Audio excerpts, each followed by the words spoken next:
5월달 첫 번째 주일 어린이 주일을 맞이하였습니다. 우리 성도님들 모두에게 하나님의 크신 은혜를 기원합니다.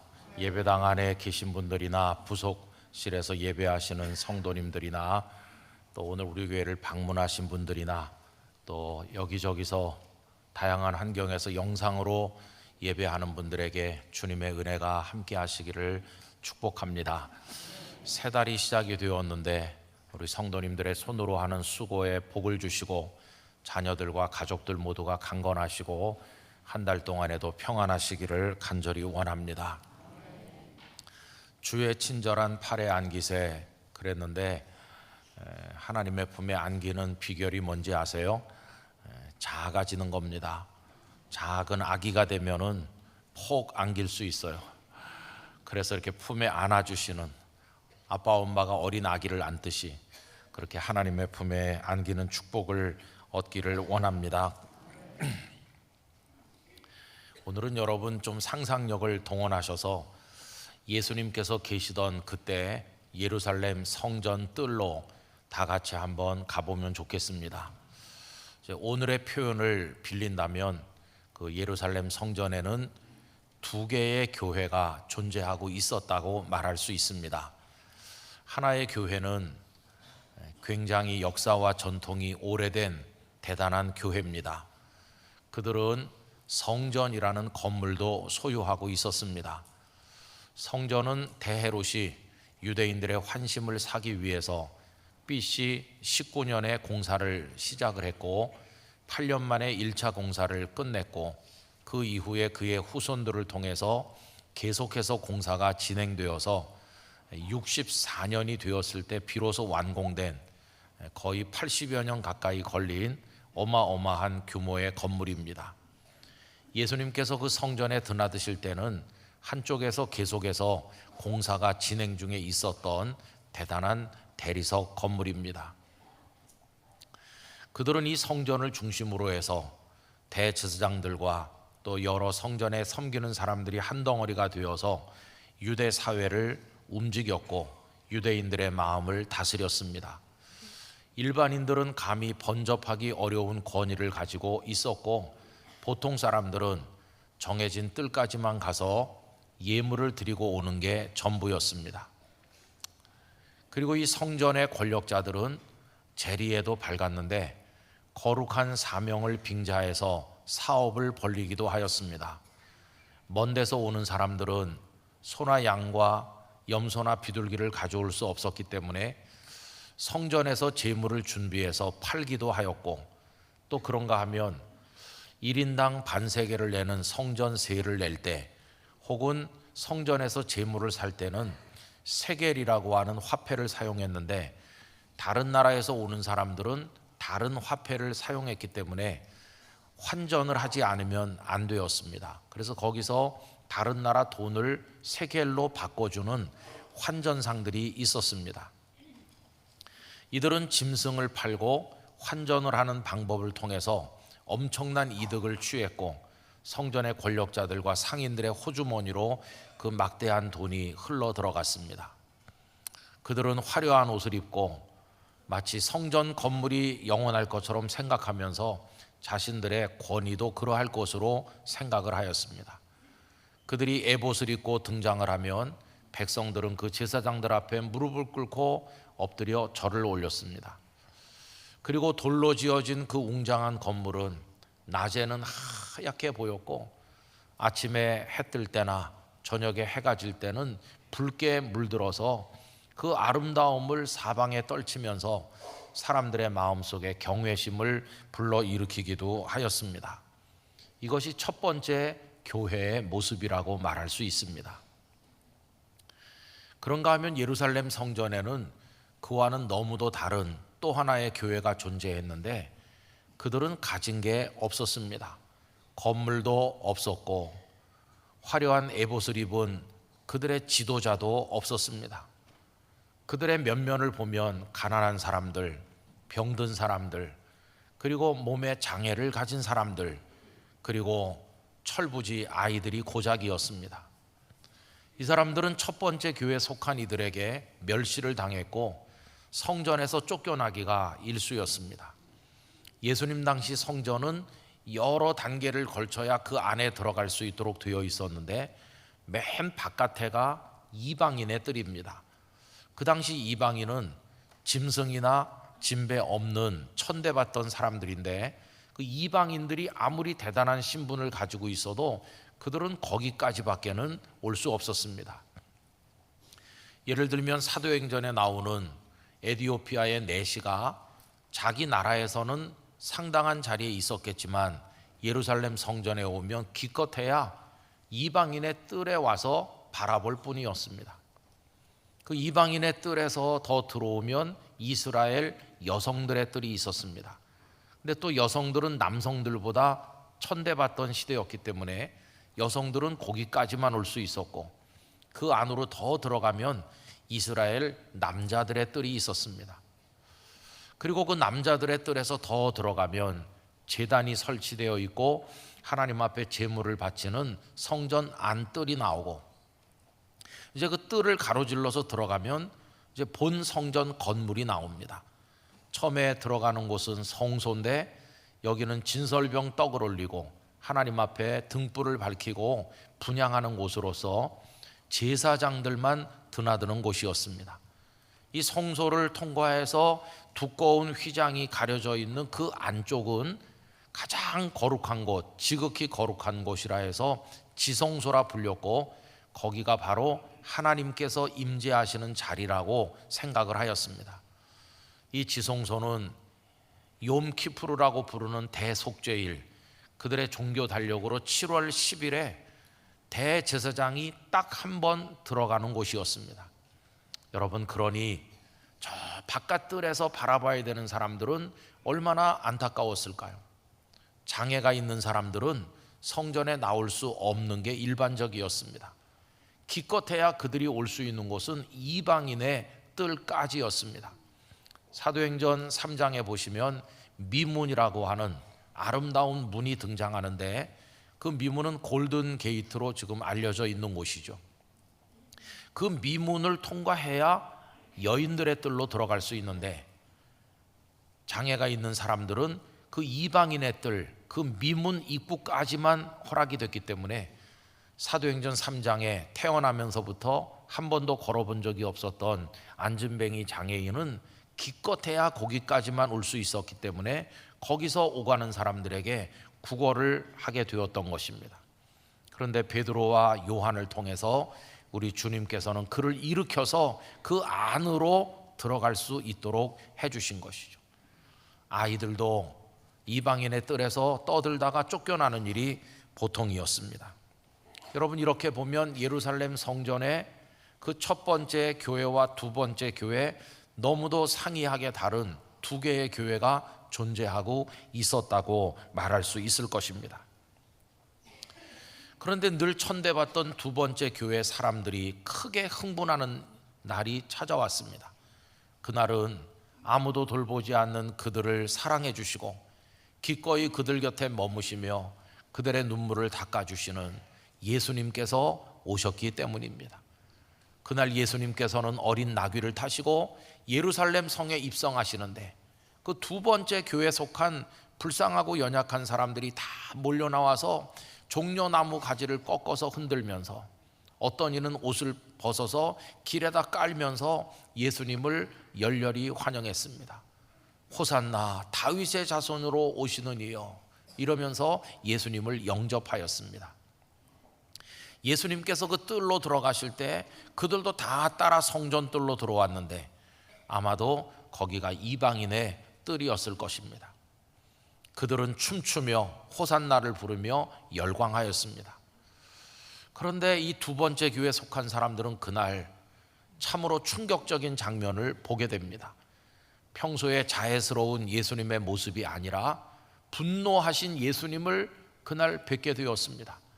예수님의 손에는 채찍이 들려 있었고 거기 짐승을 팔고 돈 바꿔주는 사람들의 상과 의자를 둘러 엎으시면서 그들을 가차없이 쫓아내시는 것이었습니다. 그 이야기가 오늘 말씀 12절과 13절입니다. 예수께서 성전에 들어가사 성전 안에서 매매하는 모든 사람들을 내쫓으시며 돈 바꾸는 사람들의 상과 비둘기 파는 사람들의 의자를 둘러 엎으시고 그들에게 이르시되 기록된 바 내 집은 기도하는 집이라 일컬음을 받으리라 하였거늘 너희는 강도의 소굴을 만드는도다 하시니라. 그렇게 엄청난 위용을 떨치면서 전통을 자랑하고 대단해 보이던 첫 번째 교회는 알고 보니 예수님의 채찍질의 대상이었을 뿐이고 책망과 심판의 대상일 뿐임이라는 것이 드러나게 된 것입니다. 여러분, 그들은 도대체 무슨 죄를 지은 것일까요? 방금 전에 읽은 것처럼 그들의 죄는 만민의 기도하는 집인 주님의 집을 강도의 소굴로 만든 것이었습니다. 성전의 주인은 주님이십니다.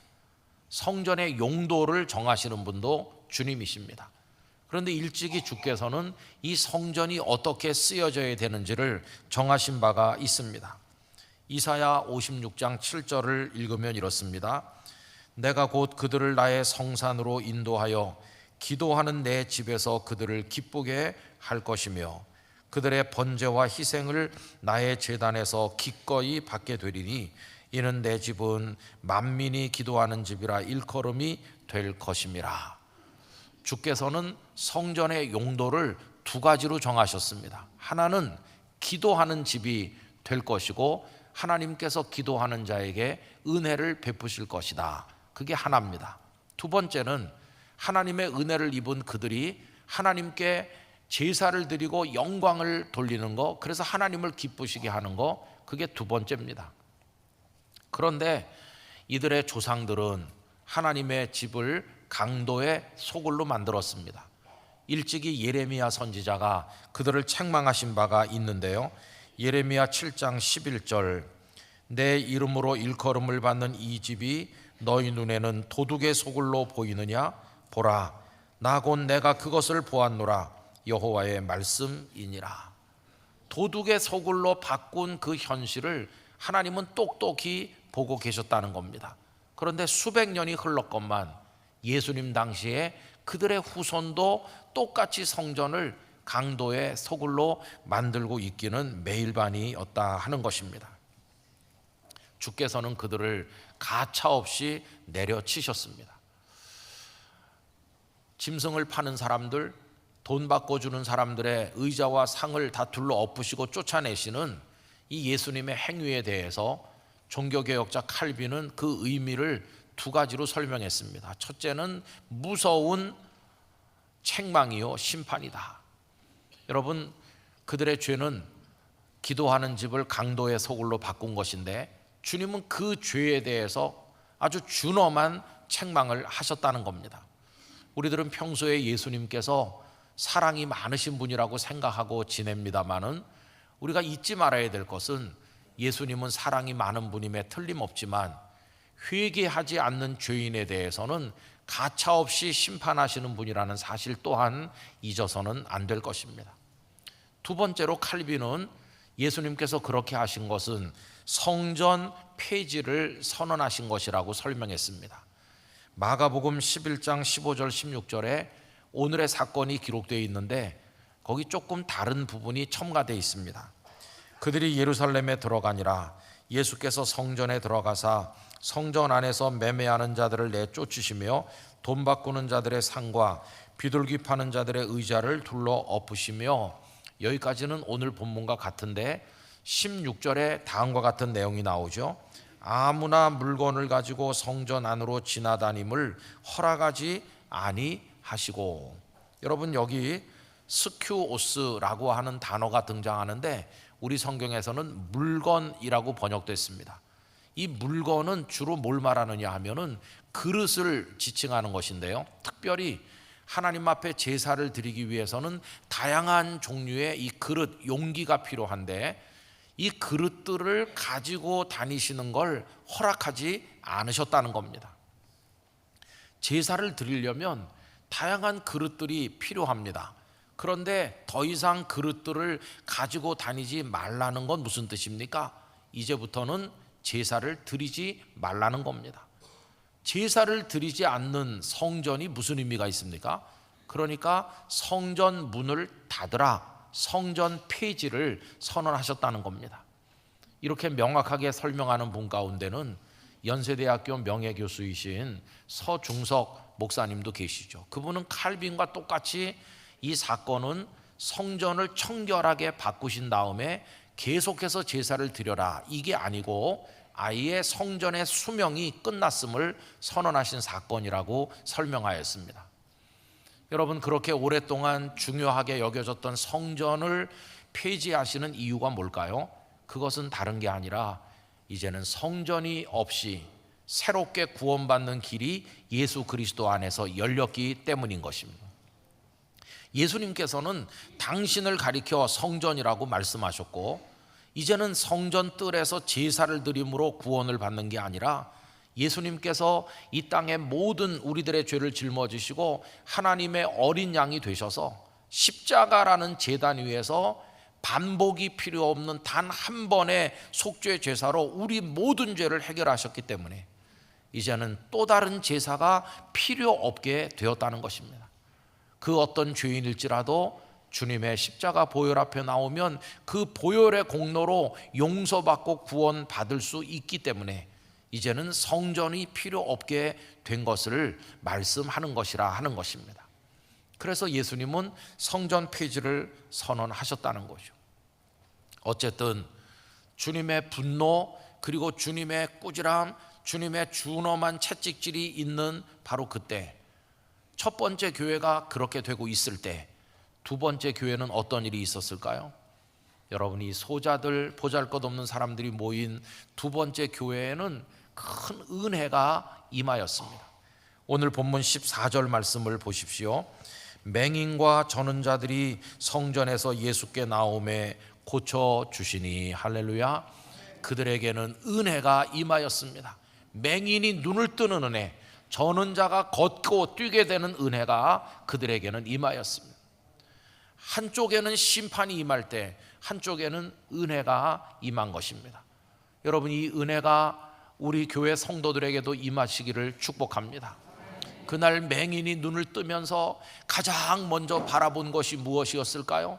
웅장한 건물이었을까요? 아닙니다. 바로 앞에서 자신을 자애로운 눈빛으로 바라보고 계시는 그 예수님의 모습을 제일 먼저 보게 되었을 것입니다. 절던 사람들, 일어서지도 못하던 사람들, 그들은 이제는 걷고 뛰게 되어서 이제는 그 장애가 그들을 이방인의 뜰에 가둬두었지만 이제는 그 장애 없이 그 안으로 더 깊이 들어가서 하나님의 은혜의 보좌로 가까이 나갈 수 있게 된 것입니다. 그들에게는 은혜가 임하였습니다. 이 놀라운 모습을 보는 주변의 아이들은 신이 났습니다. 그들은 아까 예루살렘 성문을 들어올 때 불렀던 호산나의 노래를 계속해서 불러댔고 온 성전 안에 호산나 노랫소리가 울려 퍼지기 시작한 것입니다. 그들은 춤추었고 걷게 된 사람도 같이 뛰면서 앞을 보게 된 사람도 얼싸 안으면서 그들은 다 같이 다윗의 이름으로 오시는 예수님을 열광적으로 찬양하였습니다. 여러분, 그들에게 지휘자가 있었던 것도 아니고 노래를 지도하는 사람이 있었던 것도 아니지만 그들은 다 같이 얼싸안고 호산나의 노래를 부르니 이것이 또 하나의 교회의 모습인 것을 우리에게 보여주는 것입니다. 여러분, 얼마나 아름답습니까? 비록 그들에게는 화려한 에봇을 입은 제사장은 없었지만 그들을 뜨겁게 사랑하시는 진정한 대제사장이신 예수께서 그들과 함께 계셨던 것입니다. 이 두 번째 교회에 은혜가 임하고 기쁨이 충만해서 그들이 호산나를 부르며 주님을 높일 때 첫 번째 교회에 소속되어 주님의 채찍을 받고 주님의 꾸지람을 들은 이들은 분노하였습니다. 그래서 그들의 우두머리인 대제사장들과 서기관들이 예수님께 나와서 대들기 시작합니다. 15절과 16절을 제가 다시 읽어보겠습니다. 대제사장들과 서기관들이 예수께서 하시는 이상한 일과 또 성전에서 소리질러 호산나 다윗의 자손이여 하는 어린이들을 보고 노하여 예수께 말하되 그들이 하는 말을 듣느냐? 저들이 시끄럽게 떠드는 걸 알고 있느냐? 왜 가만히 저들을 제어하지 않고 놔두느냐, 이런 식으로 예수님께 대항하였습니다. 그때 예수님 뭐라고 하시죠? 예수께서 이르시되 그렇다.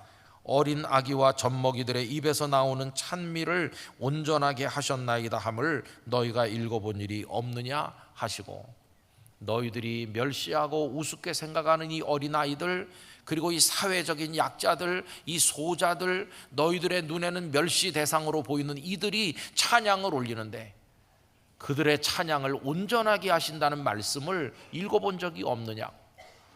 이 어린아이와 젖먹이들의 찬양을 온전하게 하신다, 이 규절은 시편 8편의 말씀을 예수님께서 인용하신 것입니다. 이게 무슨 뜻일까요?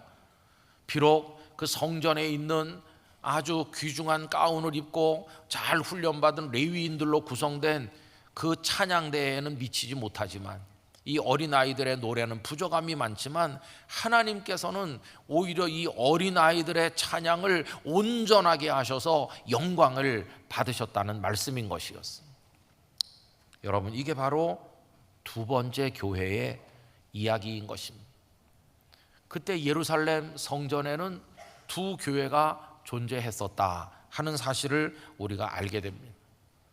두 번째 교회 사람들은 첫 번째 교회 사람들이 예수님을 비난할 때 그 곁에 서서 함께 비난받았습니다. 그들은 예수님과 하나가 되었습니다. 그들은 예수님 편에 서 있는 예수님의 사람들이었습니다. 여러분, 이렇게 한 성전 안에 두 교회가 존재하는 이상한 모습이 성경에 나타난 이후 1600여 년의 세월이 흘렀습니다.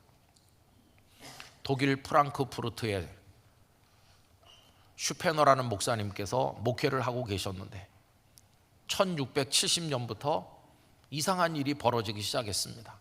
오전에 그 웅장한 예배당에 사람들이 다 모여서 예배를 드리고 나면 그 이후에 목사님의 사택에 적은 무리들이 조용히 모여들기 시작한 것입니다. 오전의 예배는 장엄하고 대단했습니다. 그런데 그 사택에 모인 소수의 무리는 너무나도 적고 연약해 보였습니다.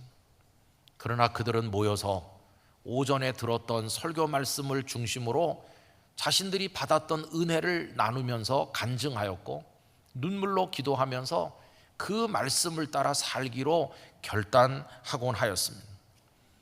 여러분, 이 일이 수년 동안 지속이 되었습니다. 그 프랑크푸르트에 교회가 있는데 그 안에 아주 작은 교회가 하나 더 있는 것처럼, 그래서 교회 안에 교회라고 불리기 시작했습니다. 마치 오늘 본문에 서로 다른 두 교회가 있는 듯이 보이는 것처럼 그 프랑크푸르트에도 두 개의 교회가 존재하는 것처럼 보이지 않습니까?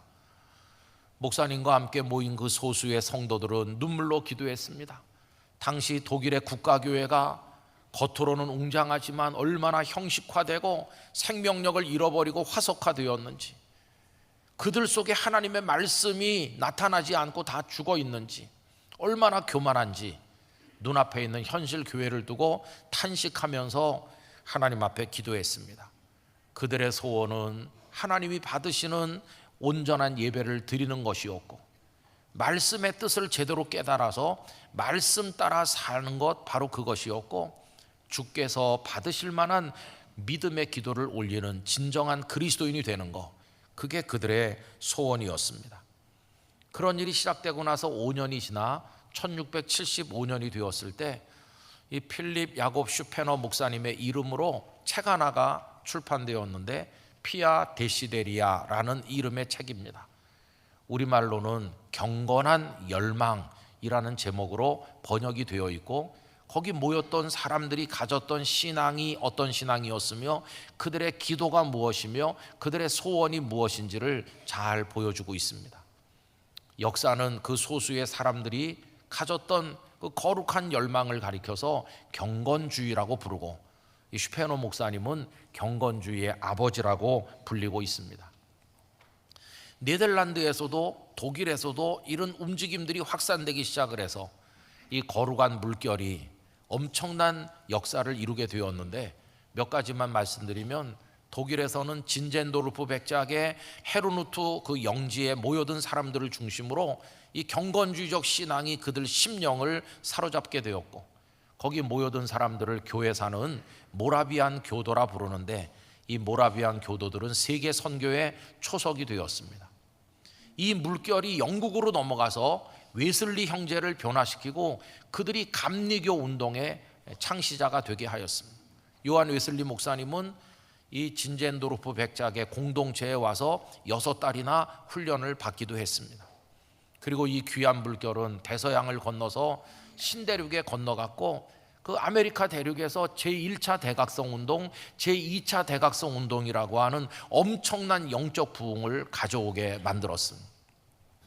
그리고 그것이 면면이 이어지다가 무디 선생님 같은 분에게 와서 엄청난 부흥의 불길을 일으키게 했고, 그 말씀을 들으면서 가슴이 뜨거워진 젊은이들이 19세기가 가기 전에 온 세상을 그리스도께 드리겠다고 맹세하면서 아프리카로, 아시아로 선교사로 파송되어 나갔습니다.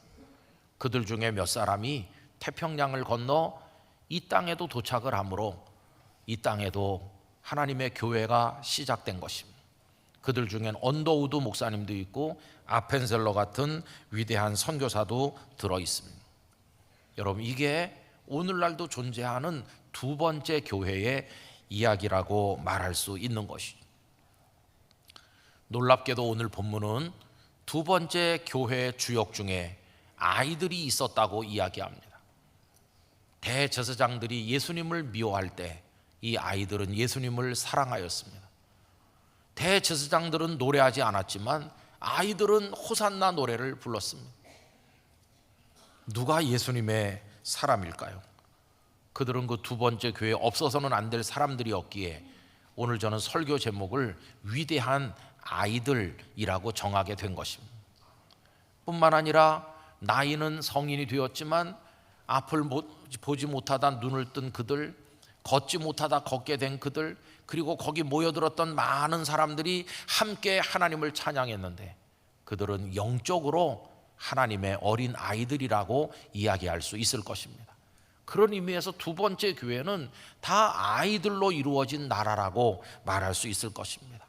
성인인 채 하면서 교만한 사람들, 영적으로 대단한 자리에 있는 척하면서 하나님 앞에 의수되는 사람들, 그런 이들은 들어올 수 없는 곳, 어린 아이 같은 영혼을 가진 이들로만 구성된 교회, 그게 바로 두 번째 교회예요. 그 중심에 예수님이 계시고 그들이야말로 사도행전이 열렸을 때 그 복음이 퍼져나가는 과정에 주역이 되었던 예수님의 사람들이고, 그들이야말로 주께서 세우시는 하나님 나라의 주인공이라고 이야기할 수 있을 것입니다. 저는 영락교회에서 성장하는 어린이들, 성도님들 가정의 자녀들이 오늘 여기 나오는 아이들처럼 주님을 사랑하고 주님을 찬송할 줄 아는 위대한 어린이들이 되기를 축복합니다. 그리고 나이 먹어 늙어가는 우리들도 영적으로 하나님의 어린이가 되기를 원합니다. 우리의 껍데기, 우리 교만, 우리 욕망 다 벗어던지고 주님을 높여 찬송하는 사람 되기를 원합니다. 우리도 영의 눈이 떠지기를 원하고, 우리도 절던 다리가 이제는 멀쩡하게 돼서 뛰고 찬송하는 사람이 되기를 원하는 것입니다. 영적 생명력을 회복하는 우리 모두가 되기를 간절히 원합니다. 체면이나 자존심이나 형식적인 제도나 이런 건 다 버리고 하나님의 생명의 역사가 약동하는 그런 우리 성도들이 되기를 원합니다. 여러분, 영락교회는 첫 번째 교회와 두 번째 교회 중에서 어디에 가깝다고 생각하십니까? 저는 영락교회 목사로서 영락교회가 천국의 어린이 같은 사람들로 이루어진 하나님의 은혜가 임하고 하나님을 기뻐하고 찬송하는 두 번째 교회를 담게 되기를 간절히 원하는 것입니다. 오늘 말씀은 이렇게 종결됩니다. 17절, 그들을 떠나 성 밖으로 베다니에 가서 거기서 유하시니라. 왜 예수님께서는 웅장하고 화려한 예루살렘에 머물지 않으시고 저 바깥에 아주 작은 마을 베다니로 가셨을까요? 그 이유는 베다니 마을에는 두 번째 교회에 속한 사람들이 살고 있었기 때문입니다. 죽어서 무덤 속에 들어갔지만 주님의 은혜로 살아난 나사로와 그 여동생인 마르다, 그리고 옥합을 깨뜨려 향유를 붓던 그 아름다운 여인 마리아가 살고 있는 곳이 베다니였고, 나병 환자였지만 주님의 은혜로 깨끗함을 얻은 이후에 이제 십자가를 지실 예수님을 위해서 자기 집을 잔치자리로 내놓을 시몬 같은 이가 살고 있는 마을이 바로 베다니였기 때문에, 그래서 예수님은 베다니로 가신 것입니다. 여러분 기억하시죠? 한경직 목사님께서 여기 예배당을 또 예배 초소를 준비하시고 성도들과 예배를 드릴 때 이 교회 이름을 베다니 교회라고 했다는 걸 우린 잊으면 안 됩니다. 저는 한경직 목사님 마음속에 왜 베다니 교회였을까? 베다니에 살던 나사로 삼남매 시몬같이 은혜를 받고 주님을 사랑하고 향유를 부어드릴 수 있는 호산나 노래를 부를 수 있는 그런 이들이 모여진 교회가 되기를 기도하시는 심정으로 베다니 교회라고 이 교회 이름을 지었다고 생각합니다. 그 이후에 이 지역 이름을 따서 영락교회로 이름을 개명했지만 영적으로는 우리 영락교회가 언제까지나 베다니 교회가 되기를 원하는 것입니다. 베다니 교회 사람들처럼, 그 지역 사람들처럼 다 영적으로 이렇게 흘러가는 물이 같은 것인데, 여러분 우리 안에도 하나님의 은혜가 흐르고 하나님을 향한 찬양이 흐르고 우리 모두가 천국의 어린이가 되어서 호산나 노래를 부르며 주님을 기쁘시게 하기를 간절히 원하는 것입니다. 살아있는 교회, 생명이 넘치는 교회, 춤추는 교회, 예수님만 사랑하는 교회, 모든 껍질을 벗어던지고 주님 안에서 사랑으로 하나 되는 교회, 우리 영락교회가 되기를 간절히 축원합니다. 그리고 여러분들이 다 하나님의 어린이가 되시고 아까 찬양처럼 주의 친절한 팔 안에 안기시기를 바라고, 여러분들의 자녀들이 그런 위대한 아이들로 자라나게 되기를 간절히 축원합니다. 기도하겠습니다. 거룩하신 하나님 아버지, 저희들로 하여금 부패한 교회 모습을 담지 않기를 원합니다.